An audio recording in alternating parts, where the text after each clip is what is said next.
Hi! Kasama niyo po ngayon si Ka Eric sa ating video talakayan at video analysis. Sa panibago o latest po na release ng video installment ni Saldico, inihayag niya ang isang family cartel operations. No? Pag sinabing cartel, it's a crime operations like an organized group, no? Na sindikato. Pero malalim ang ugnayan at mga dugtungan ng kanilang mga sistema ng crime operations. So pag sinabing family cartel, buong pamilya ni Marcos involved sa pandarambong, pangungurakot at paggamit ng poder ni Marcos at ng koneksyon sa gobyerno. Kaya cartel family operations. No? In fact, ang binulgar ni Saldico ay umaabot sa 20 billion pesos. Ang nakokolekta ni Lisa Araneta at ng kapatid niya, bawat taon, ang pagkakakuha ko yun, ang ibig sabihin ni Saldico, mula sa Bureau of Customs at pati na sa agricultural, technical smuggling and cartel of hoarding and manipulation of importation ng asukal, sibuyas, poultry products at pati na ang bigas, mga kababayan. Wow! Kung ito po ay ma-reduce lahat ni Saldico into a so-called executive affidavit, meaning i-execute niya ito sa harap ng isang mataas na opisyal ng isang embassy, halimbawa mag-seek siya ng asylum, lulutang siya, and then ito ang magiging basis niya, halimbawa sa pagkuha ng abogado, at idideklara niya na ginagawa niya ito dahil nakapanganib ang buhay niya sa isisiwalat niya. No? Ang tawag po dyan, sabi ng mga abogado, executive affidavit. Lahat na ng kanyang nalalaman, no, tungkol sa sindikato na pinapatakbo ni Marcos at ni Romualdez sa Pilipinas. Isang nakakapansin din po doon sa ating napakinggan ay ang binanggit niya na hindi pa rin pala tumigil si Ginoong Marcos na magkaroon ng insertions, at para hindi mahalata na sabay kamya tinira, ay pinakamada niya na ngayon ang insertions sa loob ng NEP. 97 billion pesos para sa flood control projects pa rin. Mga kababayan, kunwari i-correct ang flood control projects. Yun ang pagkakakuha ko sa presentation ni Ginoong Saldico. At ito ay ipinasok na sa National Expenditures Program. Pero, nung previous na mga budget process, nang nagagamit pa nila ni Martin Romualdez sa sindikato nila si Saldico, ang pinagdadaanan po ay doon talaga sa BICAM at sa small committee. Actually, BICAM po yan, bicameral conference ng representative senators and representative members of the House of Representatives. No? Usually, 4-5 katao lang po yan upang mabuo ang unified version ng isang batas o ng panukala sa budget. But before po ito, isusumite kay Marcos Jr. Para pirmahan niya na magiging batas. Kaya nagiging GAA, General Appropriations Act. Kung sa Congress pa, General Appropriations Bill. Ayun. Kasi hindi pa nalalagdaan ni Marcos Jr. Kaya nga hindi siya pwede maghugas kamay. Kasi pinagmayabangan niya that he read more than 4,000 pages ng General Appropriations Bill of 2025 bago niya pirmahan. Samantalang ito ang pinakasindikato na budget na kinatay nila at alam ni Saldico ang ginawa nila dyan. At nagkakaroon sa dyan si Marcos Jr. ng 100 billion pesos insertions. Diyan nagsimula ang pagtatalo nila ni Saldico at nila Martin Romualdez. Kasi pinipilit ni Marcos na doon itago ang insertion sa DPWH. Bubukol ang budget ng DPWH, aabot na ng 1.13 trillion. Dapat mga 900 lang, no? Billion. At magiging malaki pa ang budget niya sa sektor ng edukasyon. So ang plano sana ni Saldico, ilalagay niya sa unprogrammed appropriations. Doon na lang pupunduhan ni Marcos at kukunin niya. Pero kung sa unprogrammed appropriations po, madidelay ang kanyang SOP. Kasi sa DPWH, pwede ka na mag-cash advance sa mga contractors kagaya ni Diskaya, at ng iba pang mga ginagamit nila na contractors, na siya din ang nagbulgar nang sa panahon na gusto niya mag-arti-artihan at maghambog-hambugan na kinakalabanan niya ang sindikato ng pangungurakot at pandarambong dahil mabibisto na siya. So yun pala ang gusto niya.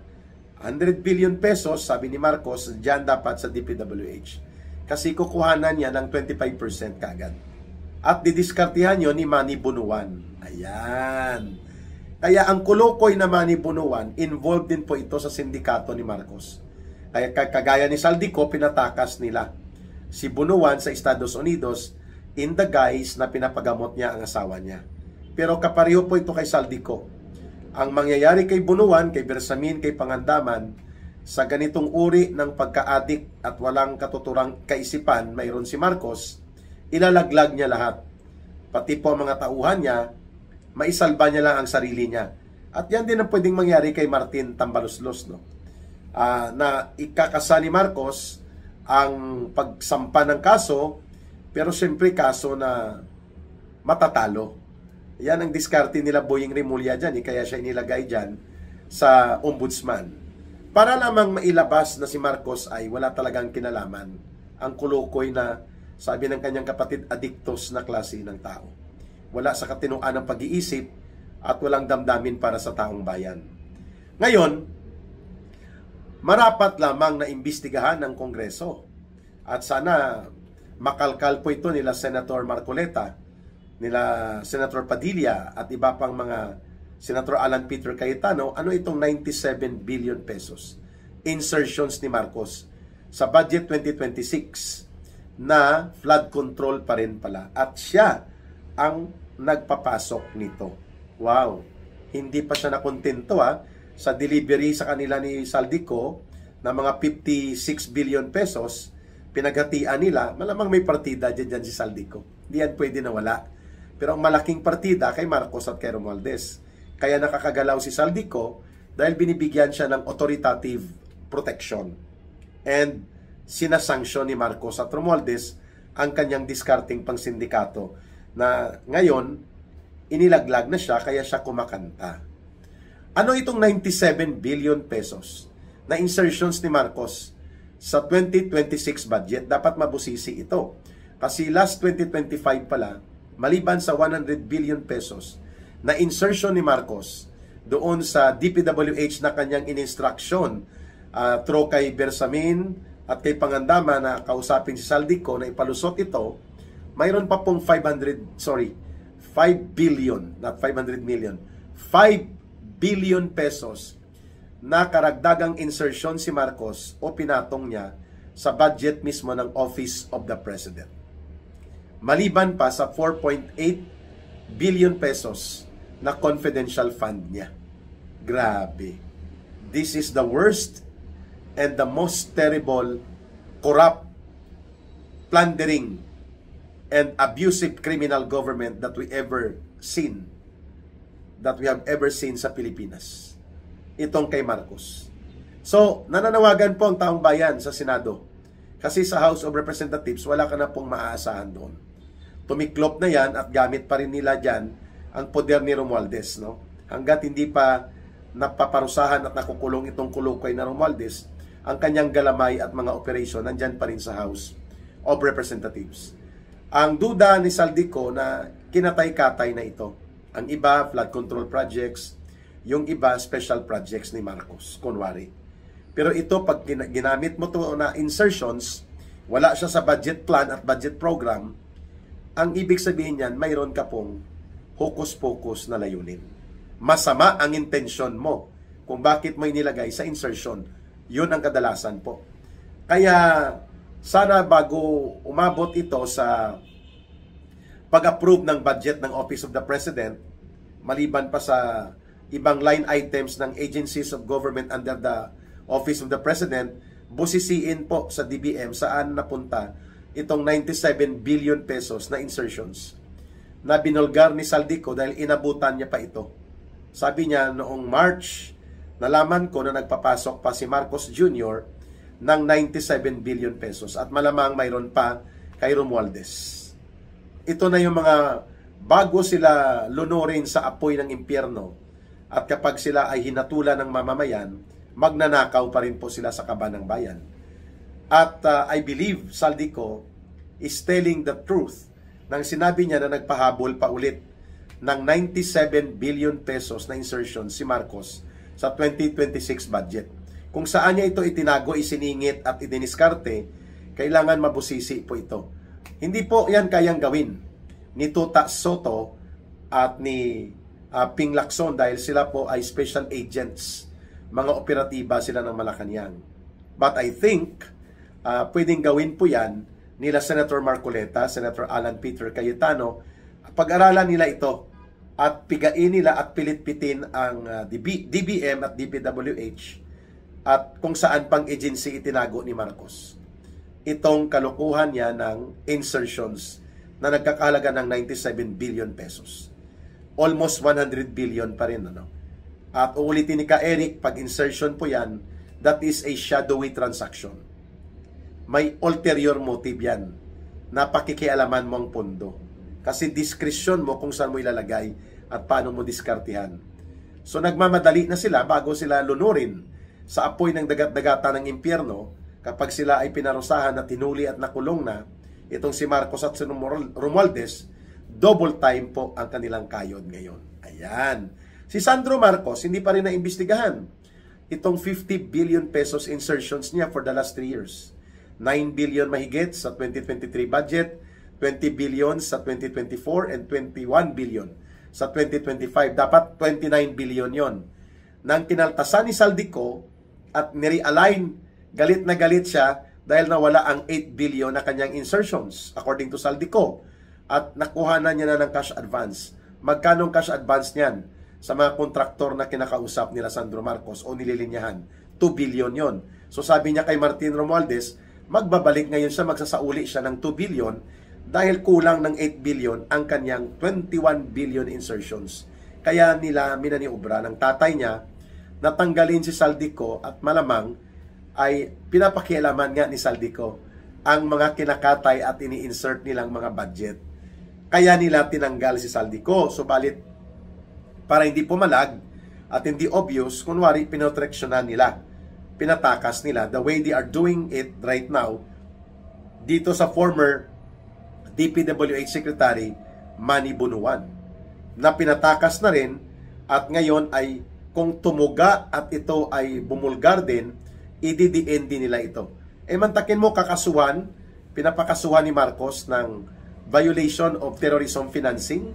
Si Saldico, the Teves formula na ginamit nila against kay Arnie Teves, nitong magpinsa na ito, gagamitin nila kay Saldico. Kaya nakakabahala po ito hanggat nandyan si Marcos at si Romualdez. They will weaponize the law and they will bastardize the institutions like Ombudsman, DOJ, PNP, and pati na po ang Congress. Mantakin mo, nagkabulgaran na hanggang ngayon, playing innocent pa si Marcos at si Romualdez. Samantalang malinaw naman po, it is very basic logic. The authority of Saldico para gumawa ng kalukuhan na large scale, malawakan at maramihang pandarambong, hindi niya kayang gawin yon na siya lang. Yun ang kanyang statement na inirelease doon sa resignation niya as congressman ng Ako Bicol Party List. Sabi niya, ang lahat ng inaakusa sa akin, hindi ko kayang gawin niya na ako lang. Hint po yon o ideya yon na si Saldico ay miyembro ng mga sindikato ni Marcos at Romualdez. At mayroong mas mataas na otoridad at kapangyarihan na siya ang gumagawa ng pagsanksyon sa kung ano ang ginagawa ni Saldico. Yan po ay protektado ng mas mataas sa kanya. At sinong direktang mas mataas sa kanya? Kung bakit may Saldico? Si Martin Romualdez. At sino ang nasa taas ni Saldico at ni Martin Romualdez? Kung bakit nagagawa nila ang sindikato na operation sa pagnanakaw at pandarambong? Si Marcos. Therefore, Marcos is not only benefiting mula po sa sistematiko at malawakang pandarambong sa kaban ng bayan, kundi siya mismong pasimuno.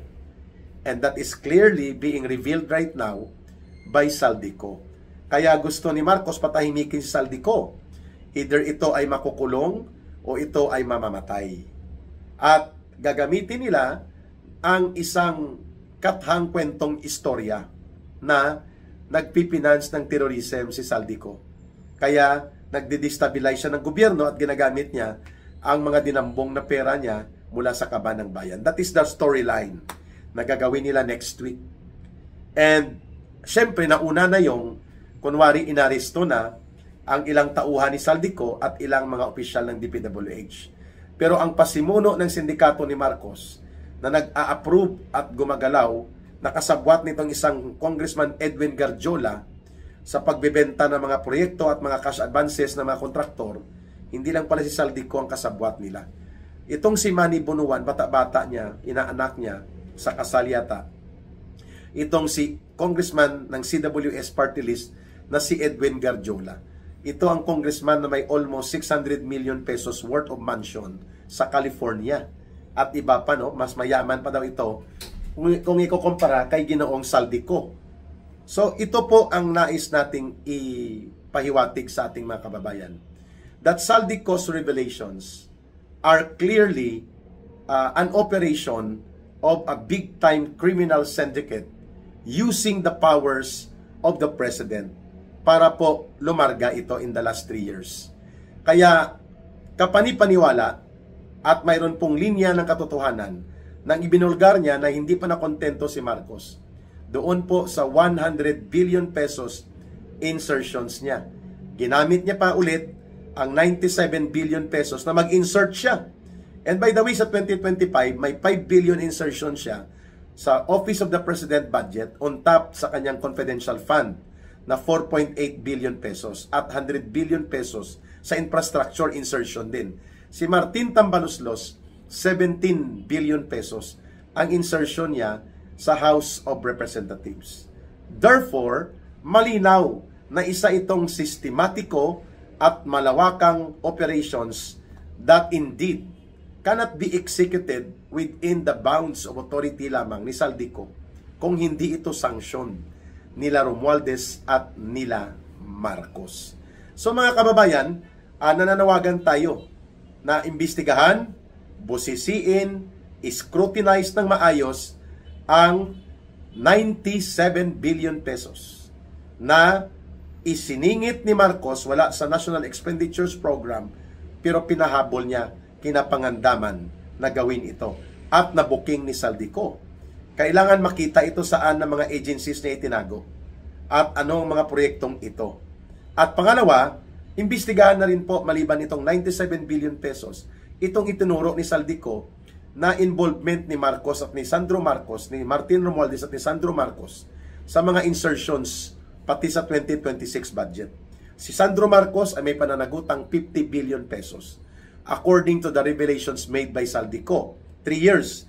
Si Martin Romualdez, according to Saldico, malamang ay hindi bababa sa 100 billion pesos ang dinorobo nila.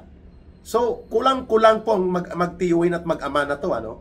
Sandro Marcos, Martin Tambaluslos, and Bongbong Marcos Jr. umaabot sa mga, siguro hindi bababa sa 300 billion pesos ang dinorobo nila in the guise of insertions and projects. At malinaw na yan ay alam ni Saldico direkta sa kanyang partisipasyon. Kaya takot na takot si Marcos at si Romualdez na makuha ang executive affidavit ni Saldico at pati mga videos na kanyang ginawa sapagkat these are acceptable and admissible evidence later on na magpipin down sa pagiging mastermind ni Romualdez at nila Marcos, pati ang kanyang anak. At syempre, ang family cartel nila, including ang kanyang asawa at ang kanyang bayaw na si Martin Araneta o si Mike Alpha at si Lisa na itinuro ni Saldico at binuking na nagpapatakbo ng sindikato sa Bureau of Customs, sa Bureau of Internal Revenue at pati po sa mga agricultural importation, cartel and smuggling operations. Ito lahat ay dapat mabusisi sapagkat these are serious allegations and revelations that warrant national public attention. Hindi na po ito political propaganda lang. Kaya sana ito ay maging hudyak ng paniningil ng mamamayan upang lubusan ng mapalaya sa poder itong gobyernong sindikato at parang kartel na kriminal na pinamumunuan ni Marcos at nila Romualdez. Muli, ang atin pong pahayag, mahalin natin ang bansang Pilipinas. Walang ibang magmamahal nito kundi tayo ring mga Pilipino. Para sa Diyos at sa Pilipinas nating mahal, ang ating GCash line in support sa Bangon Sambayanan People's Movement, 0916-308-7710. 0916-308-7710. Rohilda Celis po ang pangalan niyan. Mabuhay ang sambayanang Pilipino, and may God bless everyone, and may Allah will be with those who are Muslim brothers and sisters. Bye for now.